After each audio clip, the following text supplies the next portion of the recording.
भारत को दुनिया का सबसे प्राचीन देश माना जाता है। यह देश जितना खूबसूरत है उतना ही संपन्न इसका इतिहास भी है। अपनी बेशुमार खूबसूरती के लिए जाना जाने वाला यह देश अपने गर्भ में कई रहस्यों को भी छिपाए बैठा है।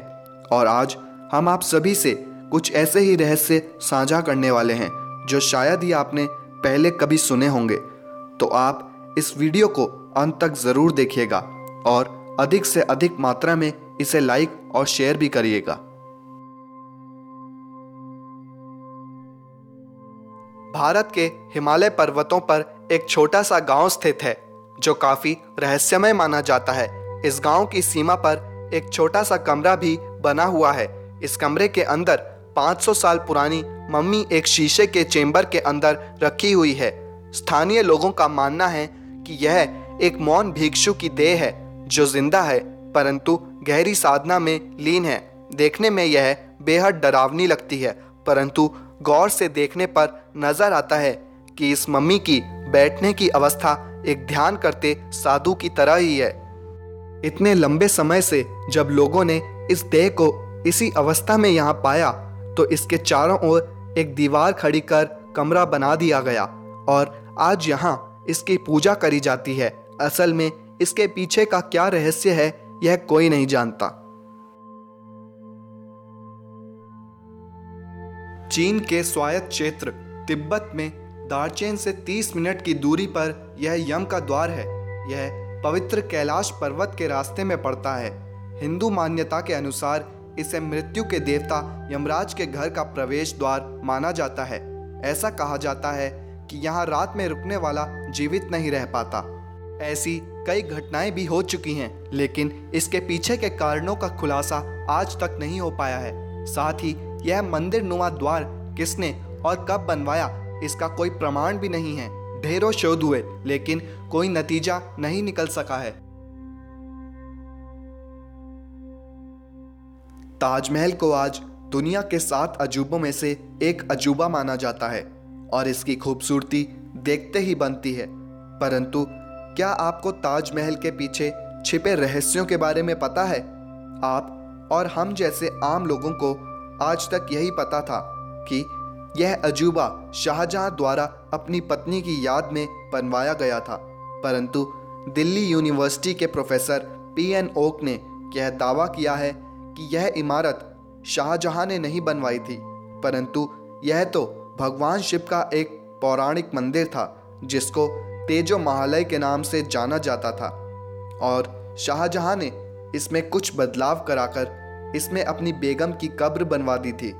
इतिहासकारों के अनुसार मुगल सल्तनत के राजा हिंदुओं के मंदिरों पर कब्जा कर अक्सर उनकी खूबसूरती के कारण उन्हें अपनी बेगमों को भेंट कर दिया करते थे।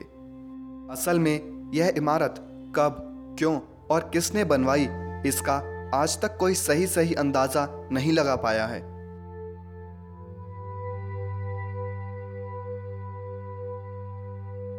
पुराणों के अनुसार बताया जाता है कि 273 ईसा पूर्व में राजा अशोक ने 9 रहस्यमय और गुप्त लोगों के एक समूह का गठन किया और इस समूह के हर एक सदस्य को एक रहस्यमय किताब भी दी जिसमें अनंत ज्ञान था। कहा जाता है कि इन रहस्यमय किताबों में टाइम ट्रेवल, एंटी ग्रेविटी जैसे अद्भुत रहस्य मौजूद थे। यह भी बताया जाता है कि जूडो कराटे की खोज इनमें से एक किताब के कुछ हिस्से के लीक हो जाने के कारण ही हुई थी। यह 9 लोग बहुत ही रहस्यमय और असीम शक्तिशाली माने जाते थे और बताया जाता है कि अकेले ही यह बड़ी बड़ी सेनाओं को खत्म कर दिया करते थे।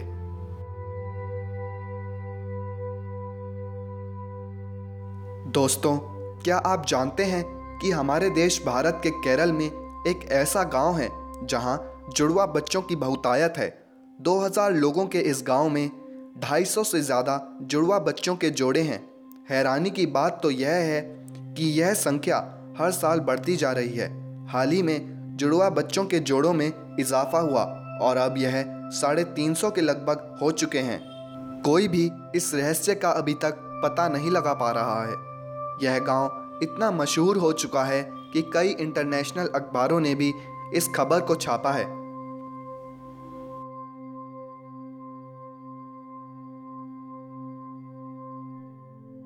शांति देवी का जन्म भारत की राजधानी दिल्ली में 1930 में हुआ था।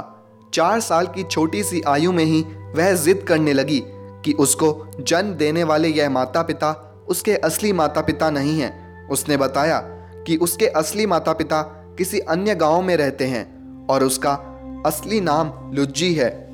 उसने यह भी बताया कि अपने बच्चे को जन्म देते वक्त उसकी मृत्यु हो गई थी। इस छोटी सी बच्ची की जिद के कारण उसके माता पिता उसे उसी गांव में ले गए जो उसने बताया था। जल्द ही उन्हें यह पता चला कि लुज्जी देवी नाम की एक असल में महिला थी जिसकी मृत्यु हो चुकी थी। इस 4 साल की बच्ची ने जल्द ही अपनी पिछली जिंदगी के पति को भी पहचान लिया। जब शांति देवी से पूछा गया कि क्या उसे अपनी मृत्यु के बाद का कुछ याद है, तो उसने भगवान श्री कृष्ण से मिलने की बात बताई। असल में यह सच था या एक मिथक, यह आज भी एक रहस्य ही बना हुआ है। दोस्तों, इस घटना के बारे में आपने पहले भी कहीं जरूर सुना होगा। हरभजन सिंह नाम का एक सैनिक सिक्किम में पोस्टेड था।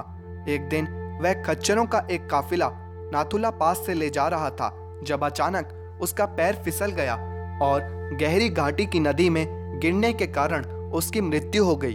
कहा जाता है कि उसी रात हरभजन सिंह की आत्मा अपने साथी सैनिक के सपने में आई और उसे अपनी देह का ठिकाना बताकर चली गई। अगले ही दिन इस जगह से उसका पार्थिव शरीर खोज लिया गया और उसकी आत्मा के चमत्कारों को देखते हुए उसकी समाधि बना दी गई। बताया जाता है कि अब हरभजन सिंह की आत्मा देश की सेवा में तैनात है और वह हमारी सेना को दुश्मन की गतिविधियों के बारे में बताती रहती है। उनकी समाधि को अब एक मंदिर में तब्दील कर दिया गया है जहां श्रद्धालुओं का तांता लगा रहता है।